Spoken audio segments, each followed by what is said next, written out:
রূপগঞ্জে private hospital clinic and diagnostic অ্যাসোসিয়েশনের উদ্যোগে বিনামূল্যে চিকিৎসা সেবা অনুষ্ঠিত হয়েছে। বুধবার দিনব্যাপী উপজেলার ভুলতা ইউনিয়নের পাড়াগাঁও ঈদগাহ মাঠে কয়েক হাজার হতদরিদ্র অসহায় রোগীদের মাঝে বিনামূল্যে এই চিকিৎসা সেবা ও ঔষধ বিতরণ করা হয়।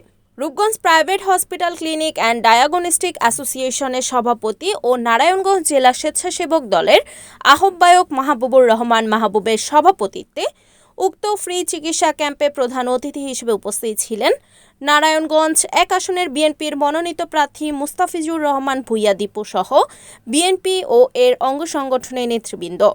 এ সময় মুস্তাফিজুর রহমান ভূঁইয়া দীপু তার বক্তব্যে বলেন, রাজনীতি মানে সেবা। আমি আপনাদের সেবা করে যেতে চাই, যাতে দেশে গণতন্ত্র না থাকে। এ কারণে শিশুদের হেলিকপ্টারে করে মারা হয়েছে। দেশে গণতন্ত্র ছিল না বলেই এত মানুষ হত্যা ও গুম হয়েছে। রূপগঞ্জের খালগুলো প্রভাবশালীদের দ্বারা ভরাট হয়ে যাওয়ায় রূপগঞ্জের মানুষ পানিবন্দী হয়ে যায়। খালগুলো দখলমুক্ত করা হবে। আমি প্রথমেই বলেছিলাম, রাজনীতি মানে একটা সেবামূলক জিনিস। রাজনীতি মানে সেবা।